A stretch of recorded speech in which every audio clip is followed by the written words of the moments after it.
Mayonnaise തന്നെ പലതരത്തിലുണ്ടാക്കാം അല്ലേ. അപ്പം ഞാൻ കുറച്ച് ദിവസം മുന്നേ ആയിട്ട് പുഴുങ്ങിയ മുട്ട വെച്ചിട്ടൊരു മയണൈസ് ഉണ്ടാക്കിയിട്ടുണ്ട്, പാൽ വെച്ചിട്ടൊരു മയണൈസ് ഉണ്ടാക്കിയിട്ടുണ്ട്.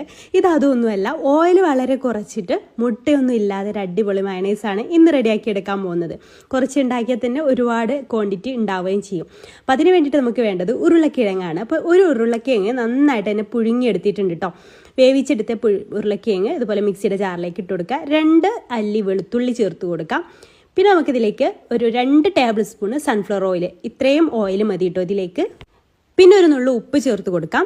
സൺഫ്ലവർ ഓയിൽ മസ്റ്റാണ്, അതുണ്ടെങ്കിൽ ആ ഒരു കറക്റ്റ് ആ ഒരു മയണൈസിൻ്റെ ടേസ്റ്റ് കിട്ടുള്ളൂ. പിന്നെ 1 ടീസ്പൂണ് വിനാഗിരി ചേർത്ത് കൊടുത്തിട്ടുണ്ട്. പിന്നെ ഒരു 3 ടേബിൾ സ്പൂൺ പാൽ ഒഴിച്ചിട്ട് ഒന്ന് അടിച്ചെടുക്കുക. അപ്പം നല്ല തിക്കായിട്ടാട്ടോ വന്നിട്ടുള്ളത്.